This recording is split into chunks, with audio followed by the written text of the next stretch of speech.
tak membawa apapun juga. Saat ku datang ke dunia, ku tinggal semua.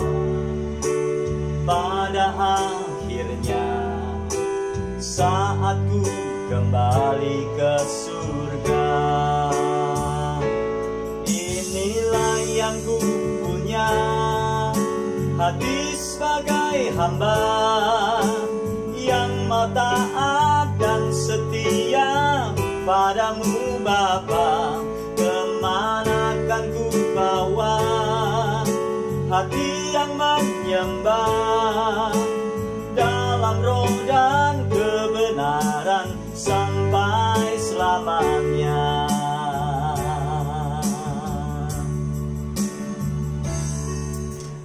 Haleluya. Ku tidak membawa apapun juga. Anda dan saya tidak membawa apapun juga waktu kita datang ke dalam dunia. Dan waktu kita kembali kepada Bapa, kita juga tidak akan membawa apa-apa.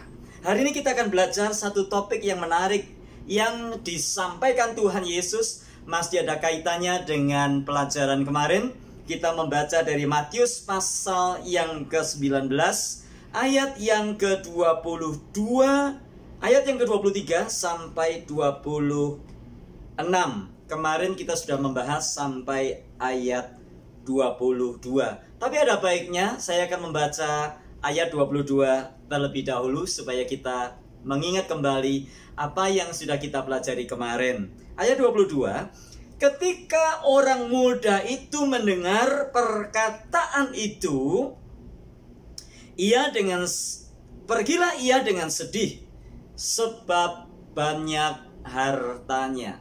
Nah, kita sudah belajar kemarin bahwa Tuhan Yesus memberitahu kepada si orang muda yang kaya ini, jikalau engkau hendak sempurna, pergilah, jualah segala milikmu dan berikanlah itu kepada orang-orang miskin, maka engkau akan beroleh harta di surga. Kemudian datanglah kemari dan ikutlah aku. Sebetulnya orang muda ini sudah sangat dekat dengan keselamatan, sangat dekat dengan hidup yang kekal. Akan tetapi ada satu hal yang terletak atau satu hal yang berdiri, satu hal yang menghalangi antara dia dengan Tuhan Yesus. Itu sebabnya ayat 23 Yesus berkata kepada murid-muridnya, aku berkata kepadamu, sesungguhnya sukar sekali bagi seorang kaya untuk masuk ke dalam kerajaan surga. Sekali lagi aku berkata kepadamu, lebih mudah seekor unta masuk melalui lubang jarum daripada seorang kaya masuk ke dalam kerajaan Allah. Wow. Mungkin Anda bertanya-tanya, apakah itu bicara tentang Anda? Apakah itu bicara tentang saya? Karena dikatakan sukar sekali bagi seorang kaya untuk masuk ke dalam kerajaan surga. Apakah Yesus anti kekayaan? Tentunya tidak. Yesus tidak anti orang kaya.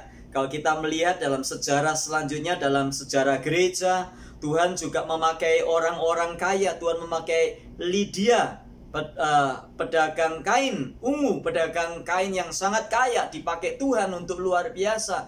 Dan Tuhan juga terus bekerja di dalam banyak hal memakai orang-orang kaya. Lalu apa maksud Tuhan Yesus ketika dikatakan sukar sekali seorang kaya untuk masuk dalam kerajaan surga? Yang mana contohnya? Contohnya tadi yang sudah kita bahas kemarin. Orang muda ini datang kepada Yesus, ingin mendapatkan hidup yang kekal. Dia ditanya, dia diminta melakukan semua perintah Tuhan. Dia katakan semuanya sudah kulakukan. Kemudian Yesus berkata, masih ada satu yang kurang daripadamu. Pergilah, jualah seluruh hartamu, bagikanlah kepada orang miskin, dan setelah itu ikutlah aku. Apakah berarti bahwa kita harus, kalau kita mau menjadi pengikut Kristus, kita harus menjual seluruh harta milik kita dan berbagi-bagi kepada orang miskin? Maksudnya bukan itu. Maksudnya adalah kita belajar dari ayat ini bahwa Tuhan Yesus melihat bahwa keberadaan harta seringkali menghambat kecintaan kita kepada Tuhan. Dan apa sih hubungannya harta dengan mengikut Yesus itu apa? Saya sudah jelaskan tadi bahwa Yesus tidak anti orang kaya. Nah, bicara tentang kaya pun kita juga tidak punya satu pegangan yang baku sampai sejauh mana seseorang itu disebut kaya. Standar kaya itu apa sih? Apa karena punya mobil? Apa karena punya mobilnya bukan mobil biasa, bukan Avanza, mobilnya mobil-mobil Alphard dan sebagainya, atau Lamborghini, atau Ferrari, atau Tesla dan sebagainya? Itu pun juga kita tidak tahu. Ataukah standar kekayaan itu apa? Apa punya rumah? Rumahnya bukan rumah di biasa-biasa saja, tapi rumahnya di Beverly Hills. Atau apa sih standar kekayaan apa? Bagaimana kalau orang tidak punya mobil, tidak punya rumah? Apakah kita bisa berkata dia orang kaya? Mungkin saja. Atau bagaimana? Nah, kekayaan ini pun relatif. Bagi saya, Anda semua adalah orang yang kaya. Dan bagi Anda mungkin saya kaya, tetapi bagi orang lain belum tentu. Jadi apa yang dimaksud Tuhan Yesus dengan kekayaan di sini? Yang dimaksud tentunya adalah bukan sekedar memiliki ini dan itu, tetapi sebagaimana Alkitab katakan, di mana hartamu berada, di situ jugalah hatimu berada. Sehingga yang dimaksud Tuhan Yesus di sini adalah selama hati kita ini masih terikat kepada hal-hal yang kita miliki, maka kita tidak akan pernah bisa mengikut Tuhan Yesus dengan baik. Selama masih ada hal-hal yang lain yang kita cintai, maka kita tidak akan pernah bisa mengikut Tuhan Yesus. Misalnya, selama kita memiliki banyak hal di dalam hidup ini, maka Tuhan Yesus akan menjadi nomor 2, nomor 3, nomor 4, dan selanjutnya. Padahal Tuhan Yesus berkata, firman Tuhan berkata, barang siapa mengasihi orang tuanya, saudaranya laki-laki perempuan, mengasihi keluarganya lebih daripadaku, ia tidak bisa mengasihi aku. Atau 1 Yohanes pasal 2, janganlah kamu mengasihi dunia ini dan apa yang ada di dalamnya. Sebab jika seseorang mengasihi dunia ini dan apa yang ada di dalamnya, maka kasih akan Bapa tidak ada di dalam orang itu. Ayat yang ke-16, sebab semua yang ada dalam dunia, yaitu keinginan mata, keinginan daging, keangkuhan hidup, bukan berasal dari Bapa. Nah, Alkitab sudah jelas-jelas berkata, kalau kita mengasihi dunia, kita tidak bisa mengasihi Tuhan.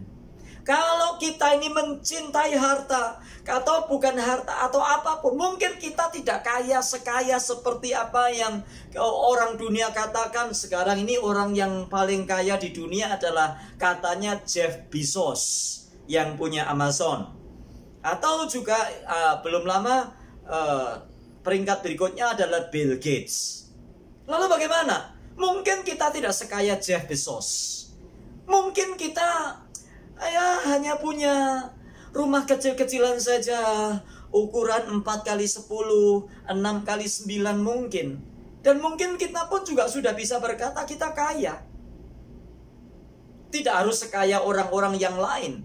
Tapi yang dimaksud Tuhan Yesus di sini adalah, kalau kita ini memiliki segala sesuatu, atau segala hati kita terikat kepadanya, maka sulit sekali bagi kita untuk cinta atau mengasihi Tuhan atau mengikut Yesus. Selalu menjadi penghalang, selalu menjadi penghalang. Nah, kalau begitu, PR kita adalah bagaimana supaya apa yang Tuhan percayakan kepada kita, ingat, apa yang ada pada kita bukan milik kita.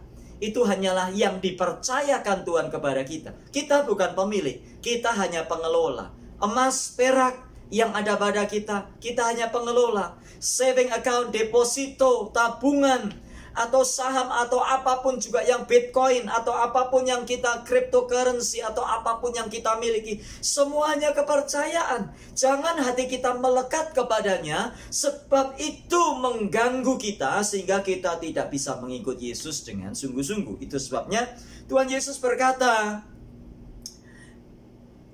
lebih mudah seekor unta masuk melalui lubang jarum daripada seorang kaya masuk dalam kerajaan Allah. Maksudnya apa? Ya, ada yang menjelaskan, saudara-saudara, di Israel itu ada yang namanya pintu lubang jarum, di mana kalau unta mau masuk maka bebannya harus ditaruh dulu. Nah, itu namanya pintu lubang jarum. Ya, silahkanlah, boleh seperti itu. Tetapi jangan salah, ayat 24 ini adalah ungkapan. Ya, jadi jangan ada juga yang pernah menafsirkan, saudara-saudara, lebih mudah seekor unta masuk melalui lubang jarum. Itu unta harus dicacah-cacah dulu, dagingnya dimasuk dalam lubang jarum. Ini ungkapan artinya yang sulit, yaitu unta masuk lubang jarum itu lebih mudah daripada orang kaya masuk kerajaan surga. Artinya apa? Orang yang terikat kepada hartanya, orang yang terikat kepada apa yang dia miliki, maka sulit bagi dia untuk mengikut Yesus. Itu sebabnya, saudara masih ingat Lukas pasal 9 ayat yang ke-57, 58 dan seterusnya, saya pernah membahas itu. Pada waktu itu Yesus berkata, "Mari ikutlah aku." Ada orang yang berkata kepada Yesus, "Tuhan, aku mau ikut Engkau." Lalu Yesus berkata, "Serigala ada liangnya, burung di udara ada sarangnya, tapi anak manusia tidak memiliki tempat untuk meletakkan kepalanya." Kemudian Yesus berkata, "Mari ikutlah aku." Kemudian orang itu berkata, "Tuhan, aku mau ikut Engkau, tapi izinkan aku menguburkan dahulu bapakku." Ya, lalu Yesus berkata, "Biarkanlah orang mati menguburkan orang matinya, tetapi engkau ikutlah aku." Artinya apa? Ada terlalu banyak di dalam hidup ini hal-hal yang berada di tengah-tengah antara kita dan Yesus. Nah, dalam kasus ayat ini adalah orang muda ini tadi. Dalam kasus orang muda ini adalah harta dari orang muda ini tadi. Itu sebabnya mari kita periksa hari ini. Adakah sesuatu di antara kita dan Yesus? Sesuatu yang menghalangi. Mungkin itu hobi, mungkin itu kesukaan kita. Itu sebabnya Ibrani pasal 12 berkata, karena kita memiliki banyak saksi bagaikan awan yang mengelilingi kita, marilah kita menanggalkan semua beban dan dosa yang begitu merintangi kita, dan berlomba dengan tekun dalam perlombaan yang diwajibkan kita. Artinya apa? Kita sedang ada di dalam perlombaan. Mungkin bukan dosa yang merintangi kita, mungkin ada beban. Antara kita dan Yesus adakah sesuatu? Kalau masih ada sesuatu di antara kita dan Yesus, saya tidak tahu apa yang ada di antara saudara dan Yesus. Saudara yang lebih tahu. Dan izinkan Roh Kudus mengkoreksi hidup kita pada hari ini. Dimanapun Anda berada, saat kapanpun Anda mendengarkan atau menyaksikan video ini, mari kita periksa, adakah sesuatu di antara kita dan Yesus? Sesuatu yang membuat kita tidak bisa mengikut Yesus dengan sungguh-sungguh. Kecintaan kita akan uang. Kalau untuk uang selalu punya waktu, tapi kalau untuk Tuhan nggak pernah punya waktu. Kalau untuk pemasaran selalu punya waktu, tapi kalau untuk baca Alkitab selalu tidak pernah punya waktu. Untuk hobi, untuk mancing, untuk nonton bola 1 jam, 2 jam, 3 jam kita selalu punya waktu. Tapi untuk Tuhan Yesus kita selalu bilang gak punya waktu. Itulah yang saya maksud. Ada apa di antara kita dengan Yesus?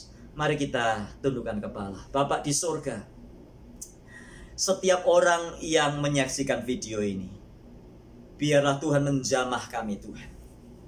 Kalau ada selama ini sesuatu antara kami dengan Engkau, sesuatu yang menghalangi langkah kami, sesuatu yang berada di depan kami, yang membuat kami tidak bisa mengikut Engkau dengan sungguh-sungguh, sehingga kami ini hanya sebatas menjadi orang beragama Kristen.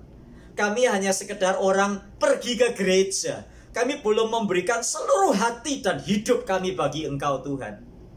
Kami masih hitung-hitungan, kami masih merasa berat dalam ini dan itu dan sebagainya. Tuhan, mari kami mau belas kasihan-Mu. Kami mohon pengampunan-Mu Tuhan. Biar kuat kuasa-Mu bekerja di tengah-tengah kami. Engkau menolong kami Tuhan.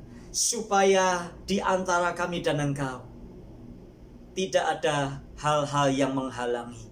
Tidak ada sesuatu apapun, baik itu manusia atau benda atau harta atau apapun juga, sehingga kami bisa mengikut Engkau, menyangkal diri, memikul salibnya setiap hari, dan mengikut Engkau.